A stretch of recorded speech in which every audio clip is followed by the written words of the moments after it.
I don't think I have unconditional love for anything. How society and how systems and institutions brand love to us. What do people say? You can't love anybody until you love yourself. I don't think that's necessarily true. I think people can teach you how to love yourself. Some good things that are toxic also make you feel good. So that's very confusing. That's it. Yeah. That's very confusing. Super confusing. There were things that just stopped me from wanting to actually appreciate myself. But I was very fine to love others. Like, we all know that trauma literally affects your entire brain and can change who you are as a person. Why are people telling me to just let go of the past and have a positive mindset? Me, if you give me flowers, they're going to die. Is that multiple languages have different words for different types of love. But in English, you say, I love you to your pet, to your mother, to your friend, God, the earth, your partner. But if you don't have a word to label a deeper understanding for the different types of love, can you really feel it? Did I understand the word? Like, was love a word that was, used, but I still understood it? If I don't recognize it, does it really mean that it's not there? There's always a level of selfishness in everything, and there should be.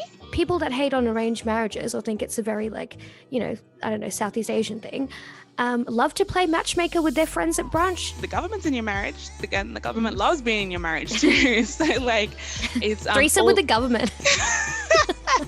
Yes, it's romantic and it's beautiful, but it's also a major financial decision. What has the absence of love looked like? That influences how I experience and then express love back. Love has been linked to lower levels of stress and improves physical health and a longer lifespan. Even pain relief with ethnic parents.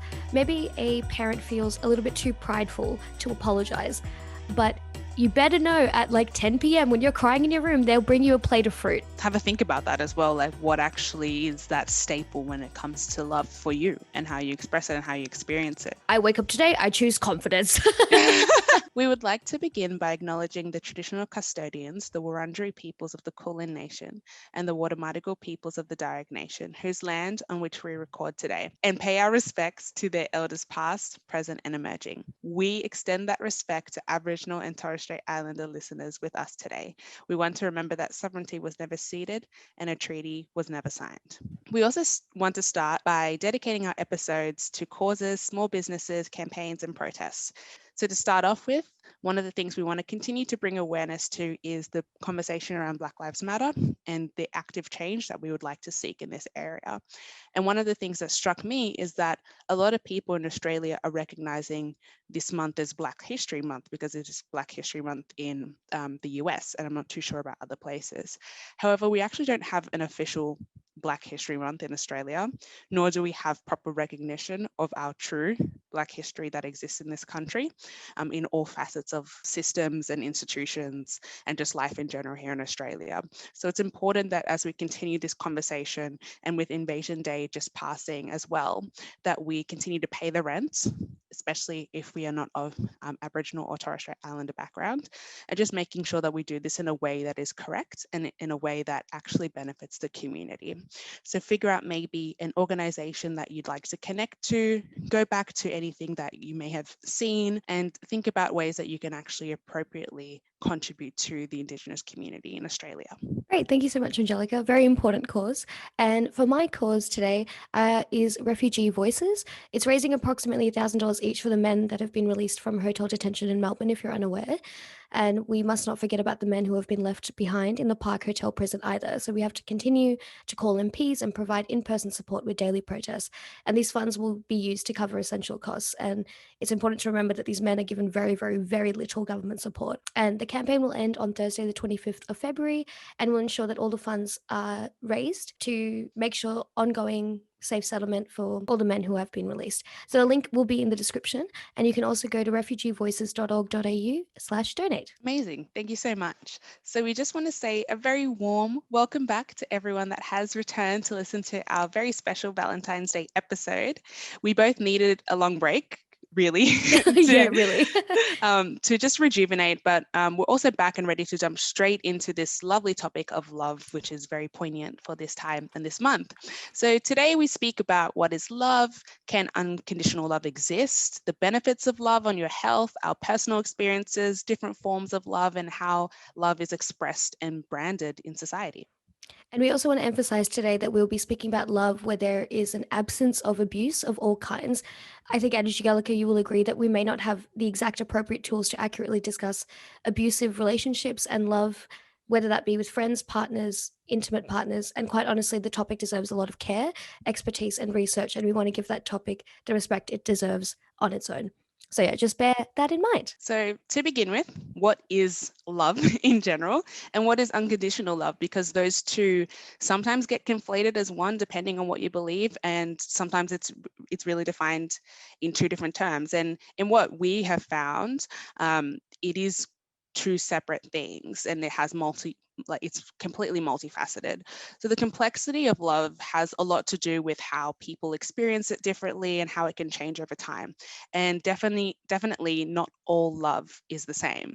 The closest universal understanding that is agreed upon and that has been really heavily researched is that when we love someone or something, we usually experience the same positive thoughts and experiences and ideas as we would when we like that person or like a thing as well, object, animal, whatever it may be.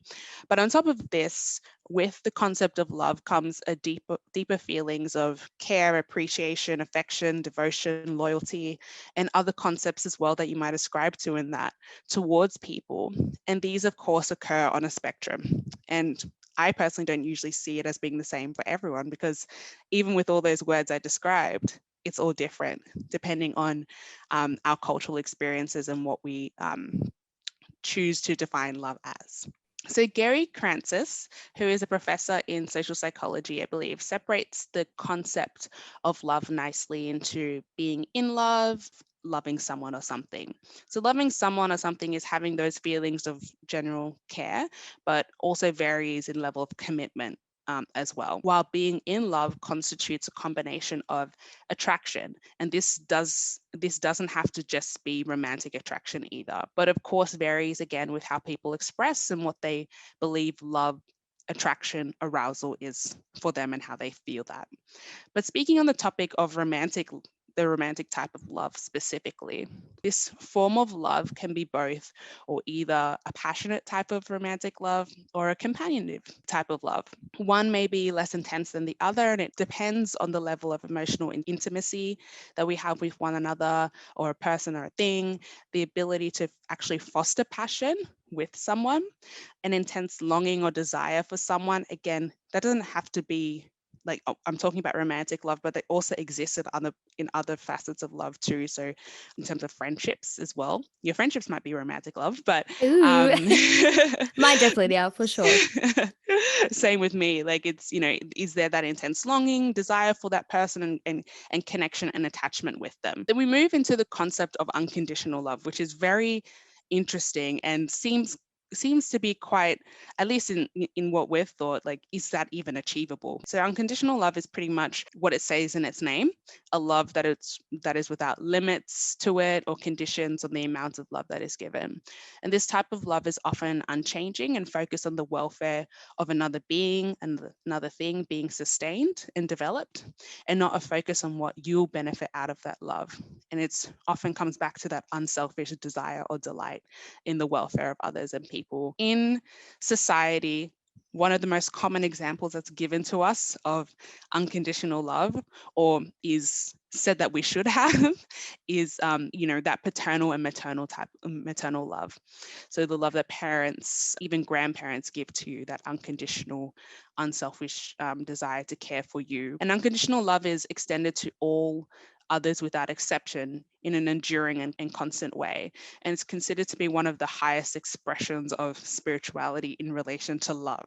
This type of love is paramount to the world and humanity, but can it always be achieved? Can it be achieved by everyone? Can it be sustained? Because it's often put forward to us that unconditional love is something that, depending on the context and the situation, should be something that is sustained. I definitely express unconditional love to certain relationships in my life. However, it does vary. Can anything really be unconditional? So, Yeah, I think that's very interesting because I don't think I have unconditional love for anything. I think mm, all of my love has conditions, and I don't think that's necessarily a bad thing, but maybe it's just more in a term of like self-preservation. Like there is conditions to my love. Like you need to be nice to me, and you need to be reciprocated in the energy that I'm giving you. What do you Hmm. think? I don't think that it's not love. I think that's definitely viable, and I think that's actually I recognize that in a lot of specific different types of relationships, and I think for me it goes back to who exactly I'm talking about when it comes to unconditional love. Like, I feel like for me, the way that I love my siblings, for example, in my context, and because of the things that have happened that have changed my understanding of love over time, Mhm. I've come to a place of unconditional love. Right. Like, and there's different things that have influenced that. And is it unconditional? Is it not? I guess maybe that definition of unconditional is still questionable to me. Same with my mom. And I kind of defy like that perception of the paternal influence because of the different circumstances I've experienced. There's just some people I've chosen not to afford that unconditional love. Again, is that choice Yeah. of whether I'm actually going to love them with condition? Because even when I've like the person has done the worst to me, there's still that feeling, that itch of like, I still care for them. Is that Yeah. unconditional love? I don't know. Is it just care? Like, Yeah. it's so hard to determine. I almost also feel like, can any type of love be unselfish? Like, I still feel Exactly. like there's always a level of selfishness in everything, and there should be as well, because Yep. again, it goes back to what you said, self-preservation. Like, when you've gone through certain things in life, you have to think about yourself, and in Yep. general, we always think about ourselves. The only thing that I think I might have unconditional love for is nature. But then Mm, again, I think about it, I'm like, would I still love nature so much if it wasn't so beautiful? exactly. Diving into the topic of unconditional love, and maybe people think that love is very all consuming, and I also want to just talk about what like love really does to your Mm, brain. Love has a myriad of effects on your brain, some euphoric and some just downright wild. And when you think of love, you may think of your heart, thinking with your heart broken, but really it's your brain that's doing pretty much all of the work. And when love is new, it definitely affects your mood and your behavior, and there are also some lingering effects over time. Simply even thinking about the object of your affection, whether that be your child or your partner, it triggers, a dopamine release and gets you excited and wanting to spend time with them. And when you actually do see them, your brain will reward you with more dopamine. And the dopamine cycle that rewards positive thoughts has also been linked to very intense and very frequent thoughts. But also, love is associated with wanting and motivation and focus and craving. And I'm sure most people have heard of this study, where the part of your brain that is activated in love is the same part that is activated when using cocaine. So suddenly you're not calculating gains and losses, and it's completely diminished, and you're ready to risk it all. But I also want to preface, like, now is calling love an addiction a fair statement? Similarly, it has tolerance, it has withdrawals, and it has relapse. I also don't want to minimize the very real effects of substance abuse, but maybe we can come back to that. And also, with oxytocin levels also increase during love, so that's like it'll boost your feelings of attachment and safety and trust, and this is what makes you really comfortable around somebody you love and strengthens your bond with them. While I was studying this, the more I researched about it, I honestly couldn't believe a lot of the stuff that I was reading, but let me just share with you what I found. Love has been linked to lower levels of stress and improved physical health and a longer lifespan, even pain relief. Which is just absolutely bonkers. And there's a 2010 study, and I know it was very small, but most of the 15 adults in romantic relationships literally reported less pain when looking at a photo of their partner. And I found a similar study that showed wearing an item of your partner's clothing can actually provide comfort and relief, which is oh so adorable, but also terrifying. Your brain is magical. And I know this sounds like pretty great right now when people feel securely attached, stress levels go down. But I don't think the benefits are only in your brain, but also the action someone takes when they love you.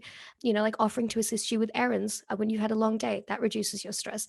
Or even encouraging the other person to go to the doctor when the other one might shrug it off. And these are all things that are part of companionship that really do create a longer lifespan.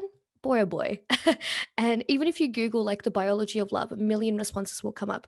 Is love addictive? Is there a formula to forming for love? One other interesting thing that I found that I did read about like years ago, honestly totally forgot about it, but a psychologist, Arthur Aaron and others, created a 36 question questionnaire that is meant to boost intimacy in strangers. And apparently you do this quiz with a stranger and you fall in love with them. Look, mutual vulnerability does foster closeness, so maybe they're onto something. But either way, that's very, very interesting. Maybe me and you, Angelica, should take it, and then we'll be more in love than we already are. I find that quite fascinating, though I definitely, relate and agree with, that mutual vulnerability does foster closeness. Can you love someone without having that access to their vulnerability, I guess? Or Yeah. or does that vulnerability have to be disclosed to both of you? Do you have to be both aware of that vulnerability? Yeah. Or does just one so happen to be vulnerable to the other Yeah. without you being aware, and that closeness can happen? I actually looked at the questionnaire and Mm, I don't know if yeah, interesting point because I was going to bring up the same thing. Maybe it's not mutual vulnerability because a lot of it's just trauma sharing. It's like, what is your worst memory? How do you feel about your mum? And you're like, you can share all these like really very deep, very personal things about somebody, but why are you not in love with your therapist then? I mean, I know people are, but like, true. you know what I mean? And look, we can try to understand love with all the science and quantitative and qualitative research of the world, but truthfully, Mm.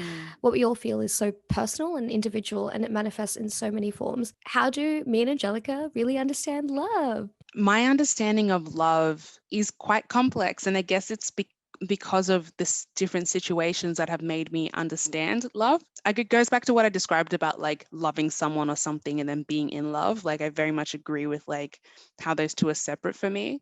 And love in general is that appreciation for someone who like as who they are, wanting them to their welfare to be wanting them to have okay wealth and that their existence in this world is meaningful. And I love that for them, and that's what makes me love them. But also just loving them just because I love them and I want them to succeed and grow without there being a benefit to me. My understanding of love just varies, very situational, and there have been a lot of different influences on how I experience love. And some of the biggest influences have been my religion, just because of the way that love is like conceptualized, but also just how I adapt those concepts of love there into what I believe is all right in a way that isn't restrictive, and a way that isn't like controlling and says that love is not a choice, when I definitely think it is a choice to love. Another aspect that has influenced my experience of love is definitely,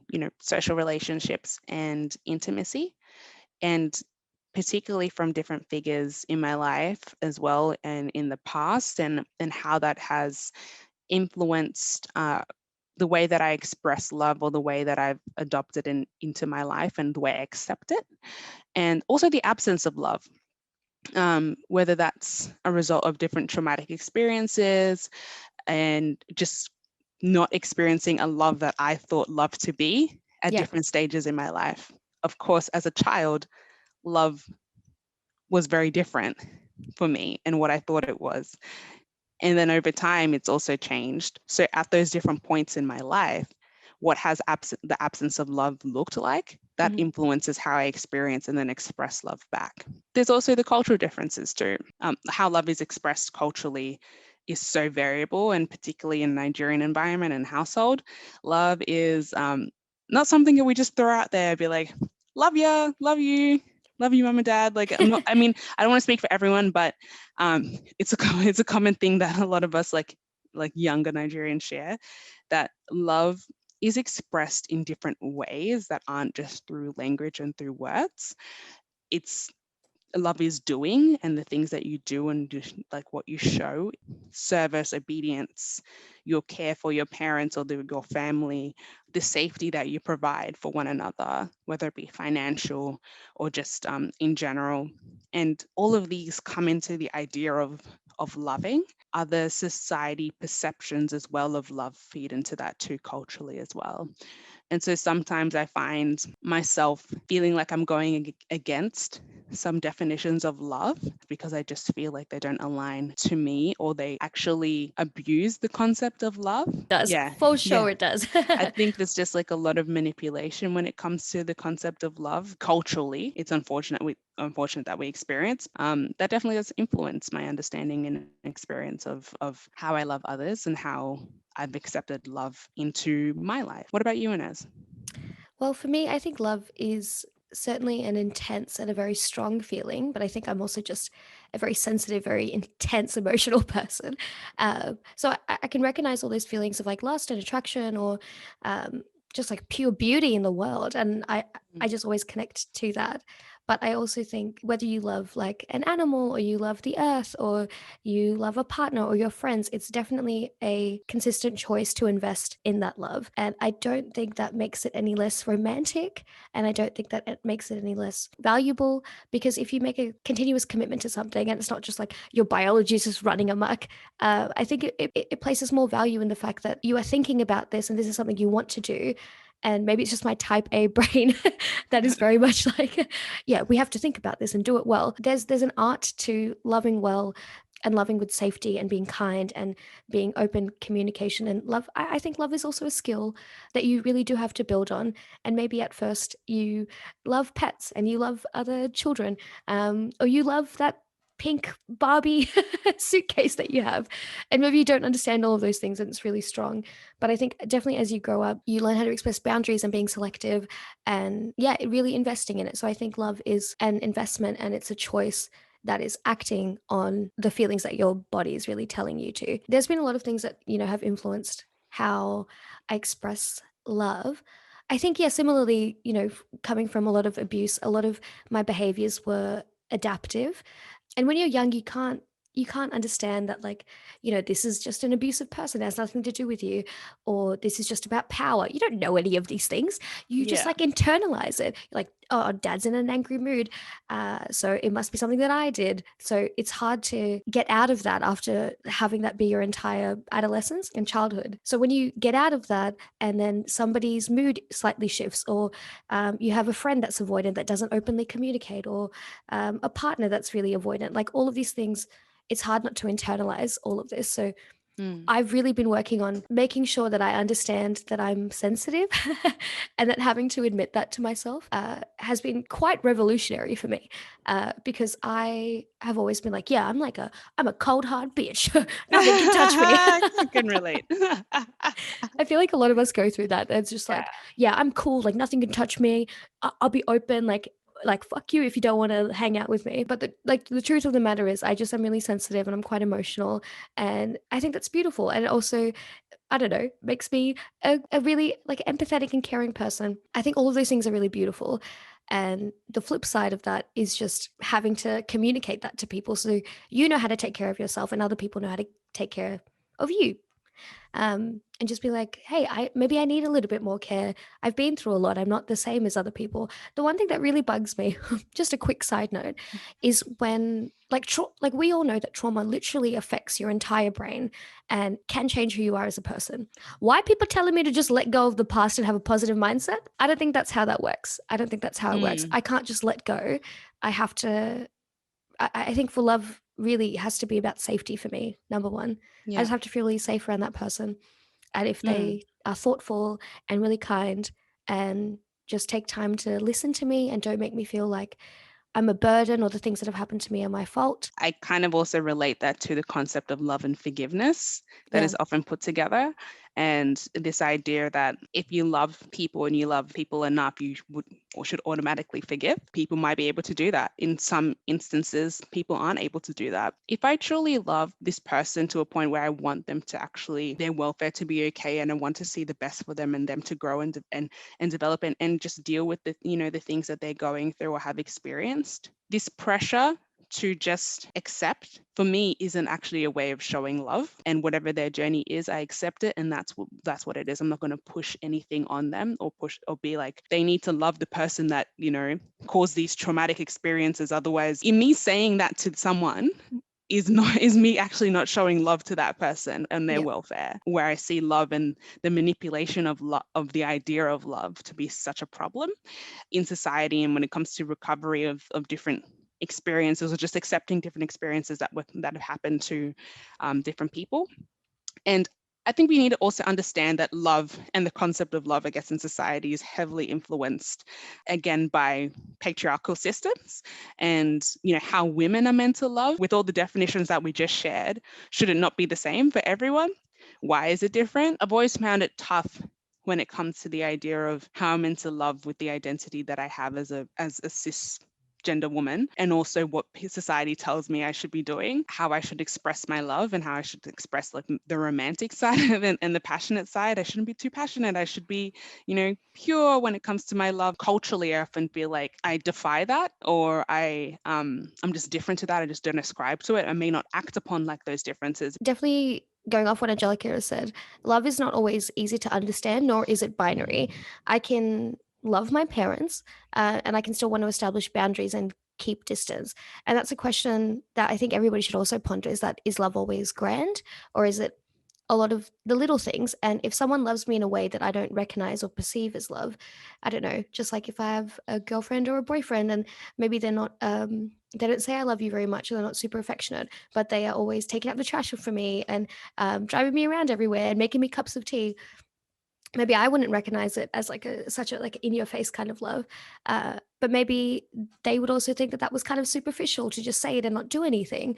So there's definitely a thing to be said, which we'll speak about later, about a mismatch of communication. If I don't recognize it, does it really mean that it's not there? As we spoke about before with ethnic parents, maybe a parent feels a little bit too prideful to apologize, but you better know at like 10 p.m. when you're crying in your room, they'll bring you a plate of fruit and and you're like, okay, that was sweet, and maybe that's the most that they can do, and sometimes that's okay, you know. And it goes back again to those different meanings of love that we want to talk about. And commonly in a lot of research, there's a reference to 3 primary styles of love and others, specifically deriving from the Greek language. And I'll just read these out. Main 3 types of love that are commonly found is eros, ludus, and storge. There's more to that, and I'll read out the list. So you've got eros, which is sexual or passionate love, most associated Ooh, with sorry, I won't make sound effects for every single type of love. Or I maybe mean, I will. yeah, I was just going to say, go ahead, go right ahead. Okay. So, eros is sexual or passionate love, most associated with romantic love. The hallmark of philia or friendship is shared goodwill. Then you've got storge, or familial love, is a kind of philia pertaining to the love between parents and their children. Agape is unconditional love, such as the love for strangers, nature, or God. That's so beautiful. Let me Mm, just do a side note. That's just so lovely that like there is something to name that feeling, because that's just phenomenal. yeah, it's a beautiful word. Then you've got ludos, is playful or uncommitted love. It can involve activities such as teasing and dancing, or more overt flirting and seducing. Love Ooh. that. Then you've got pragma, is a kind of practical love founded on reason or duty and one's longer term interests. Sexual attraction takes a backseat in favor of personal qualities and compatibility, shared goals, and making it work. And I feel like I'm going to butcher this, so please come and correct me if that's the case. But Philotia or Felucia? Sounds sounds very wrong. It Yeah, sounds like a fellatio. I'm so sorry. yeah, I know. Let me go and just look at. Do you Hold know on one what's so second. funny? It's like fellatio, and then it's just like self-love. Self love, like. Healthy or unhealthy. How Let do me you go. actually say that word? I'm just looking up the pronunciation now. The Greeks, 'Cause man. What are you doing? Bunch of horny bastards. oh my god. I had asked my boyfriend to like pronounce these, and then I've just completely forgotten. Oh, there's a 20-second clip that describes how to like pronounce this word. Philautia. Philautia. Philautia. Okay. Philautia. So all of these styles include people's beliefs and attitudes about love, and act as a guide for understanding love in different contexts. However, it should be prefaced, of course, that these types of love that are derived from the Greek language may not be how you culturally differentiate love as well. Yep. But it's amazing that these words exist, for these different, and categorize these different types of love as well. Another question we both have, because just going off what we've just said, is that multiple languages have different words for different types of love. But in English, you say, I love you to your pet, to your mother, to your friend, God, the earth, your partner. But if you don't have a word to label a deeper understanding for the different types of love, can you really feel it? I honestly don't think you can. I guess it depends culturally. Like I think there is definitely words that exist upon multiple languages for these different types of love. Maybe it varies also because of age. I'm just trying to go back to me being a child, did I understand the word? Like, was love a word that was, used, but I still understood it.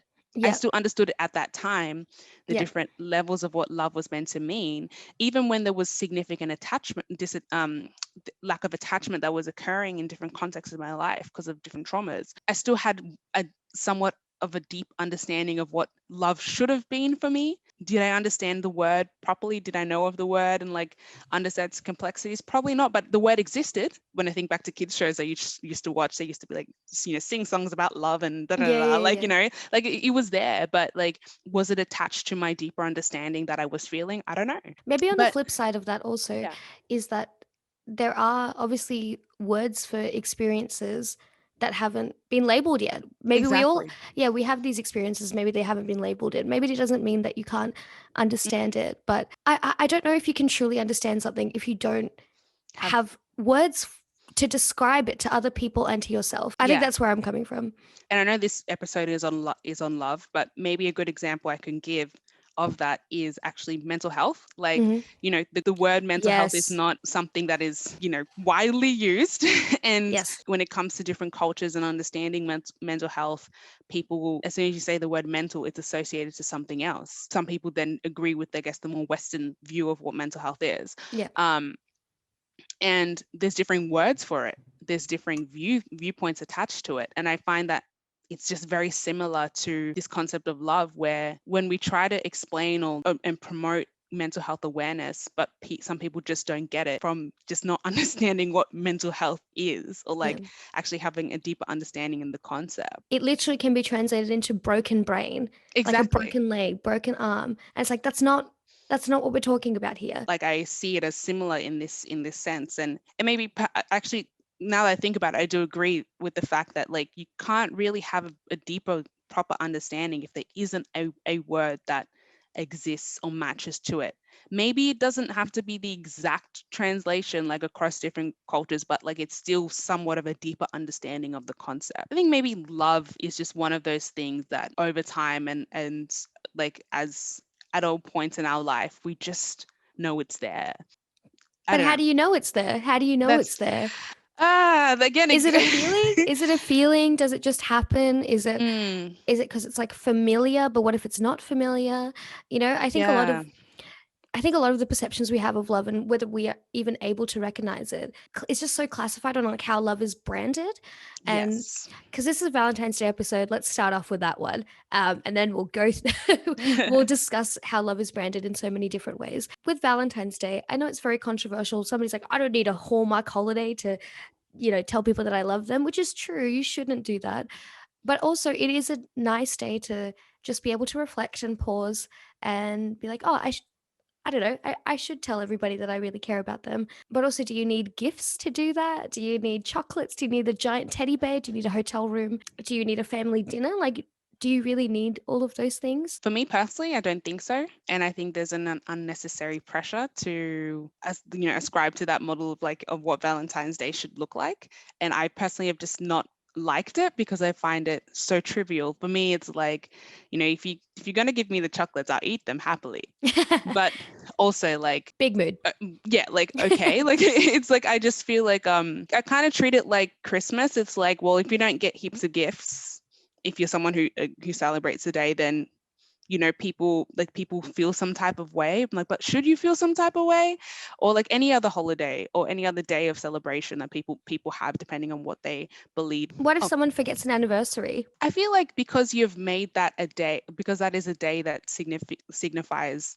It's tricky because Yeah, because what if the anniversary is important to one person and it's not important to the other person? Maybe somebody's like, "This is the first time I said I love you." That's the anniversary, or it's the first time that we went on our first date and that's the anniversary. What mm, happens then? Do you really need to celebrate those significant days, or do you just try to do it every day? But is that unrealistic?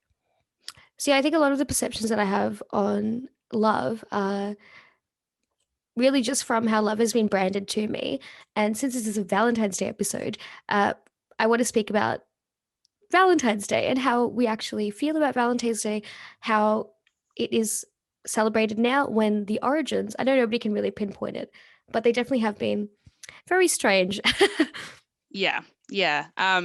Looking into the origins and trying to find some understanding of where the day was derived. It's been encouraged, I guess, in some places online to start by looking at ancient Rome and the Romans and how men and women were interacting with each other at the time.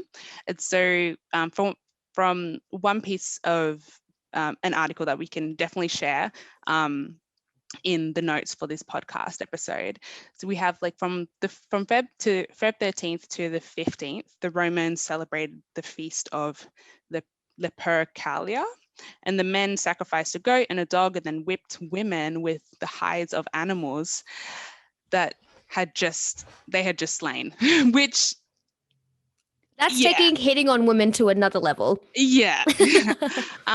And then the Roman romantics were considered to be drunk and they were naked, as a historian from the University of Colorado had described. And young women would actually line up for men to hit on them. And they believed that this would make them fertile. So Oh my lord. there seems to be, yeah. Let me go on.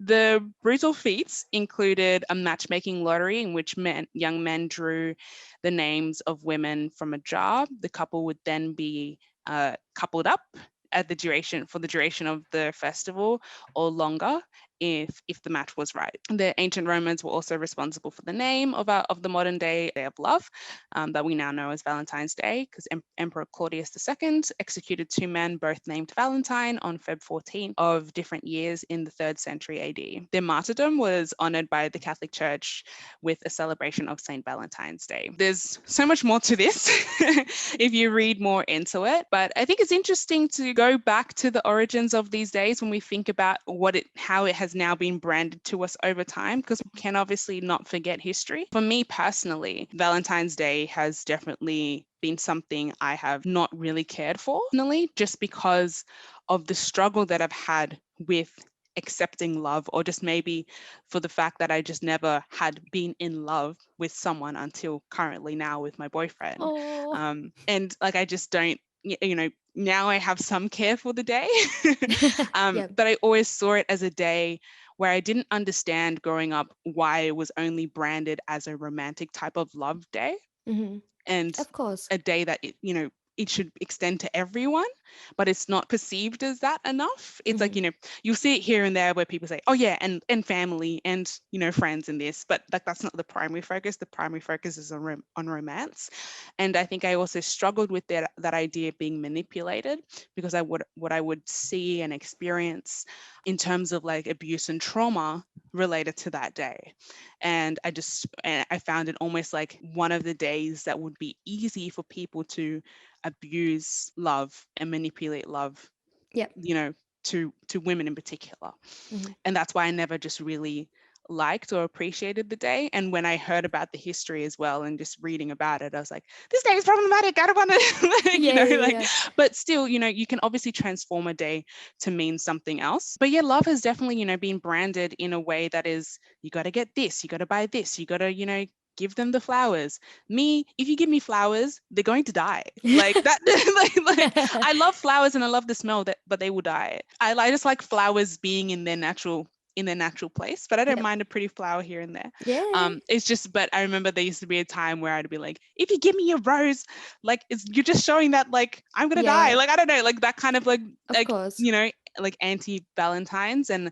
it definitely changed over time. But it's the fact that it's rooted in a lot of this capitalist behavior that Hmm. I don't appreciate as well, and puts this unnecessary pressure on people who may not be able to afford those chocolates, may not be able Exactly. to afford like the flowers or the night out or the restaurant Yeah. booking, but just show their love in other ways that they would just love to obviously appreciate that person still in those same ways that day. But Yeah.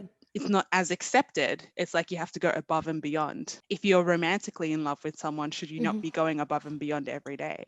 Of course, it's nice to do it on like a bit more Yeah. on a day, but there shouldn't be that pressure attached to it, Yeah. and there should be that recognition of the other types of relationships that exist, including loving pets and animals and nature, Yes. Yep. and that as well. Like I think I've grown now to make Valentine's Day a day of me also loving the environment that I'm in. Yeah, I Yeah. think also the problem with just like grand gestures or particular days, is that maybe the person or the friend or whatever can be pretty crappy to you for the entire time, but then they do one nice thing on one day where it's prescribed.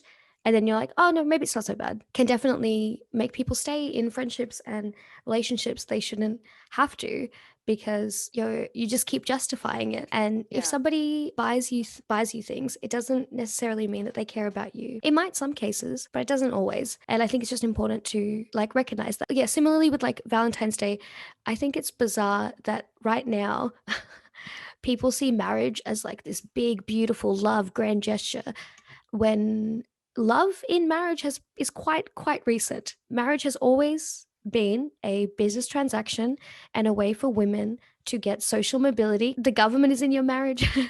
you you get tax benefits. You get all. It's more complicated than just a love grand gesture. You're like, I want to spend the rest of my life with this person. A lot of the time, women get the bad buck in marriage. If women are constantly making like little financial decisions a day, this is a very heteronormative way, but this is like just Yeah. what I've experienced with my family as well. Women will be making the everyday decisions and taking care of everything, but all the big ticket purchases end up going to the man. I think marriages are a business contract, and maybe that's not very romantic, but I think it's wild that people just don't treat it that way.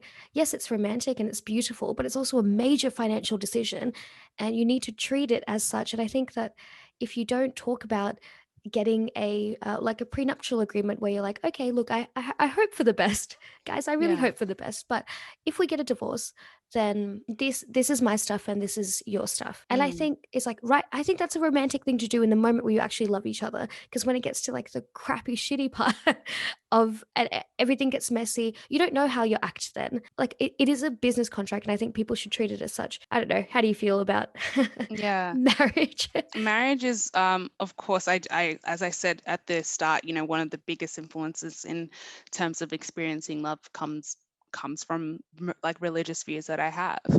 And I think a marriage, it is to me a massive business transaction. Of course, it is also an expression of love, and it depends on how you want to perceive it. But of course, it's been pushed as this heteronormative journey, monogamous type of thing. That's how it's pushed forward. But and we're meant to ignore all the other aspects of it, like there's like you said, the government's in your marriage. Again, the government Mhm. loves being in your marriage too. So like it's Threesome with all the government. but also like how the government has controlled what marriage is, who can get married, who is allowed to be married, like Mhm. and only of recent that has changed. Exactly. And so, which is wild.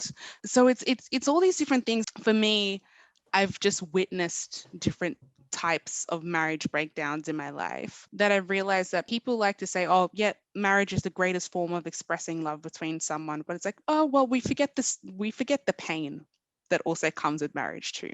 Yeah. Like that's another big emotion, that a thing that is experienced in marriage and is the opposite of love, essentially, like in terms of emotional response Control. and control. Yeah. And so these things that are not really talked about when it comes to marriage, I often find quite frustrating when love is branded as such. Marriage is used in other contexts as well, not just the context of romantic relationships too, which Mhm. is why, again, I just, it comes back to the point of it being like that contract that I definitely believe in as well. Even though I say that, I personally want to get married. I love the idea. I talk about it with my boyfriend all the time about like what would it look like to actually be dependent on each other, Yeah, like yeah. like, or just like and that type of stuff. Enjoy thinking about that, but then I think I always try to bring it back to a place of recognizing marriage is complex, and it's not just this like fantasy idea of things and what love is. It comes with so many other stuff that you got to think about. Is there a love for the person to then just get married? Am I going to experience a lot of pain in this transaction I have with this person? I don't, do I want that for myself? Do I want Yeah. that for my life? It's also important to recognize that two really lovely, really kind people who are relatively compatible, when they get married, might not work. Exactly. And that's okay. And I also want to talk about the stigma of arranged marriages and how much of a double standard it is. Mm. Because, they especially in India, it's an arranged marriage and a love marriage. And I can only speak from like my own experience. Definitely healthy. In healthy families, if you treat it as like literally the business transaction that it is, it's like two families are coming together to build a new life together.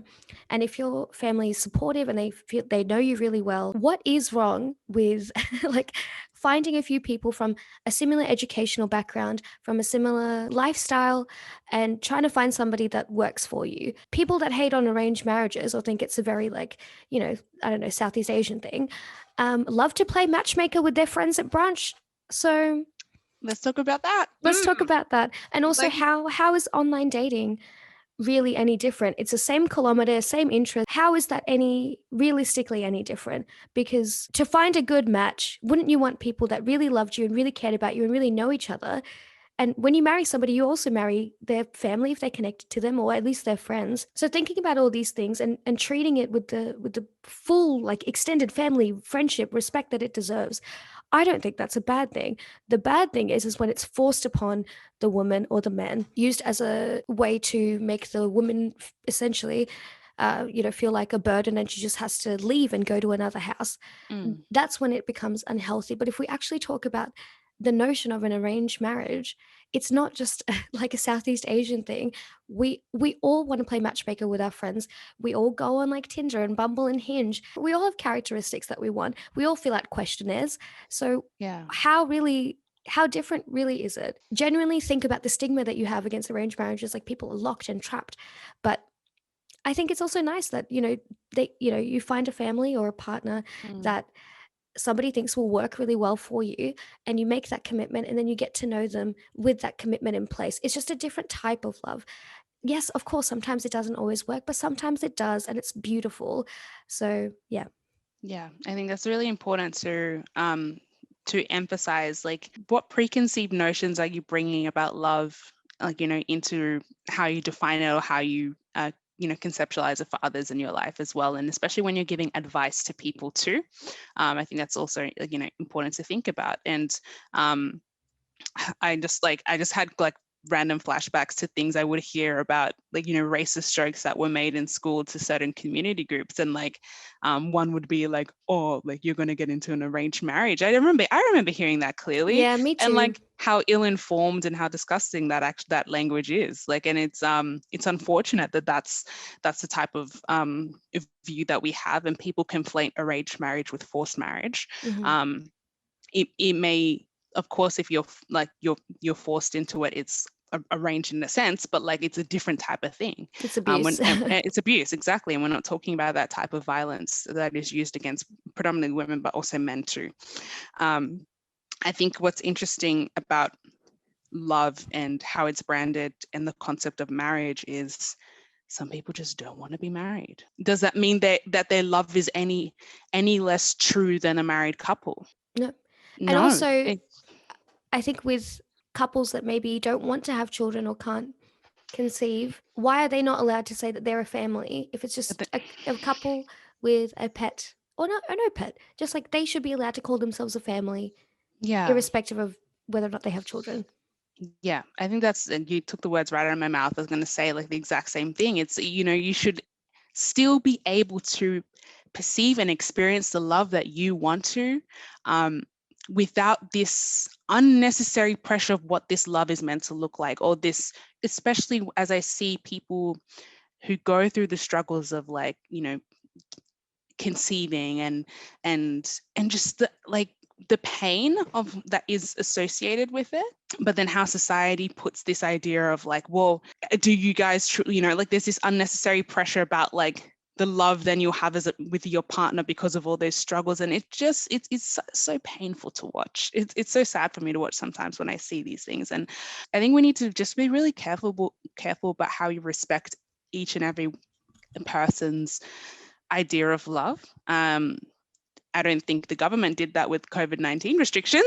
No, no, no, no, no. Because we saw a lot of the definitions of relationships or companion or compassionate needs were so varied, so heteronormative in the wording, and only accepting actually in that way.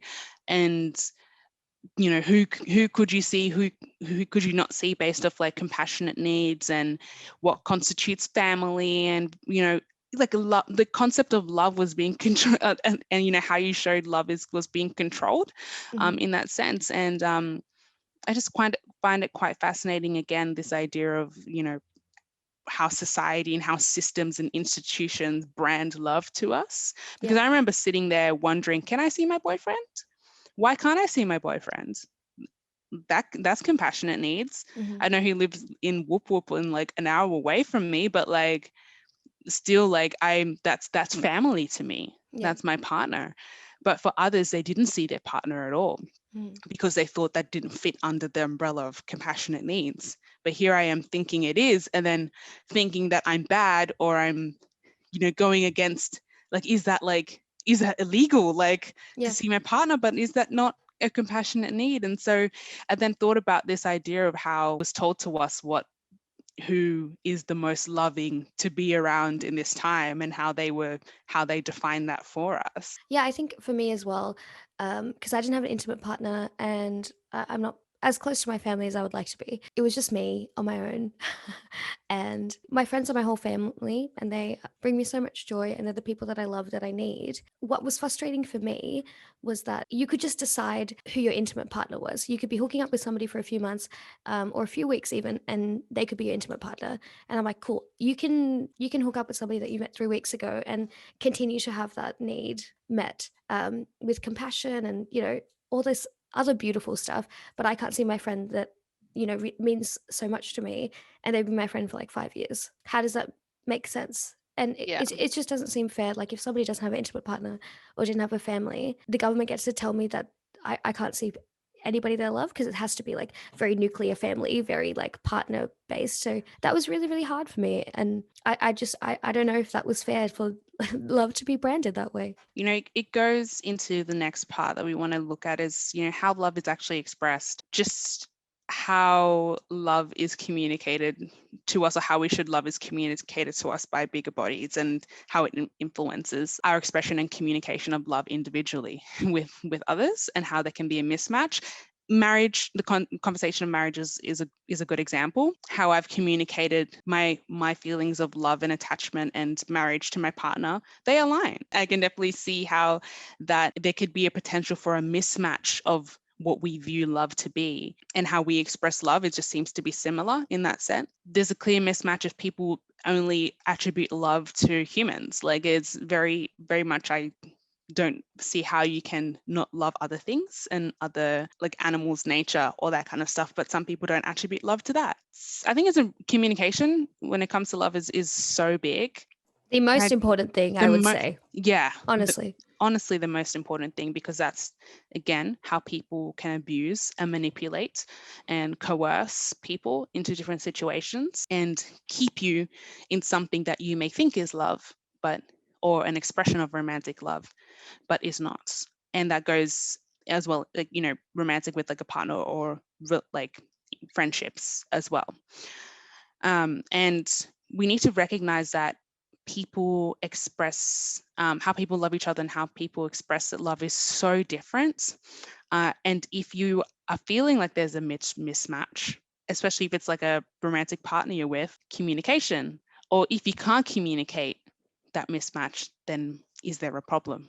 But I think it's also hard for, people who are quite young, because I definitely knew I didn't know how I wanted to be loved or what love was or Mm. how what was the best way to express love. So all these like media romantic ideas of everything that I Oh my thought it God. should be, Yeah. you know what I mean? And it's like, no, maybe I don't understand that. But when people say like, oh, you can't what is it? What do people say? You can't love anybody until you love yourself. I don't You think love that's yourself. necessary. I don't think Mm. that's necessarily true. I think people can teach you how to love yourself um, in healthy ways. Maybe sometimes in not so healthy ways, then you can learn how, like, that wasn't good. And then you do that. It doesn't mean that if you don't know how to love yourself or are unsure of who you are, that you can't express love. I think you still can, but it's just about slowly getting to the point of knowing, is this good? Is this bad? Do I feel Mm. happy? And when you get to a point where you can understand, like, oh, I really like it when people spend really quality time with me, or I like it when my partner takes out the trash, or I like it when my friend sends me a thank you text after. You can just like try to think about the things that make you feel really good, and just like make a mental note of them, and eventually you'll have like a little bit of a list, and maybe you can share that with people. And I think that's really, really, really sweet, and maybe that's a good place to start, because even if you don't know how you should express love or how it should be expressed to you, just try to think of things that make you feel really like safe and happy, because I know that some good things that are toxic also make you feel good. So that's very That's confusing. it. Yeah. That's very confusing. Super confusing. Super And confusing. yeah, Yeah. like I definitely agree with you on that. Like it's that statement is used quite a fair bit. Can you truly love someone if you don't love yourself, or like whatever? Like there's different variations of that statement. It's quite a lot of pressure to put on as well the statement to say, well, I've got to find how I love myself before I can love anyone else. Trust me, I did not know, like, to bring up, like, personal context, I really didn't know what loving myself was. I'm getting there to Mm. that self-love, but there were things that just stopped me from wanting to actually appreciate myself. But I was very fine to love others Yeah. in a way that I thought would be nice, and what I could recognize were things that they loved or would love to receive from me. And that over time then became a way for me to understand more of, okay, how do I want to be loved, or how do I want to feel love, or what is love to me, and loving myself. And that has then made it easier in the communications I've had over time in friendships, and in like my romantic relationship with my partner now, in how I just want love to be experienced for myself, and then how that will help me to actually love myself as a person. Over time, the reasons why I've had such a struggle with understanding love is because I've compared myself way too much to like other people who seem to have loved themselves faster, or I seem see. to have like loved themselves so much. Like, how come I can't get there? But honestly, Or sometimes you fake it until you make you it. That's She was it. like, I wake up today, I choose confidence. And then it just kept happening, because I was like, oh, well, you can just move through the world like this. And like, maybe I have no Mm, self worth, but I'm just pretending like I do. And then eventually people start to react to you different ways, and you start to feel sexy and smart yeah. and intelligent. And like, then it just kind of happens.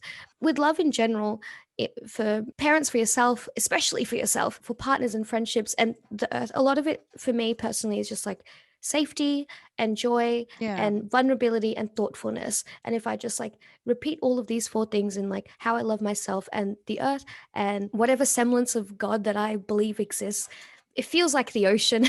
I just pray to the ocean, which I think is like the best that I can do. And I think it supports all the land mass. It's strong. It feels kind of feminine. I don't know. I think maybe God is the ocean to me. Making sure that you feel safe is, it just has to be number one.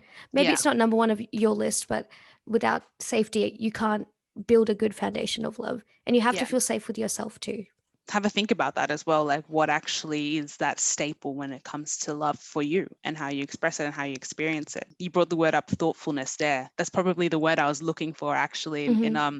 describing how the journey has been for me. It's the thoughtfulness for others that I feel like I have. That is something that is so big when it comes to love and loving myself too, because often the times where I know that I should be doing things to really show that love to myself that I'd like, it's that absence of thoughtfulness for myself in Hmm. general. Feeling secure in different aspects as well, and feeling like that won't be manipulated or taken advantage of. It's probably why love for me is such a sacred thing. Like, I just yeah, it's such a complex thing, hey. But Yeah.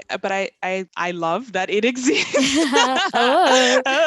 But throughout this episode, we just hope as well that it's communicated to you that how you express love is so contextual, Hmm. and the biggest thing is to try and make sure that there's not an unnecessary pressure of Yeah. how that love should be expressed, because again, the opposite of that experience is pain. And is it Hmm. worth letting it accumulate to a point of very painful experiences that Yeah. are masked under the identity of love?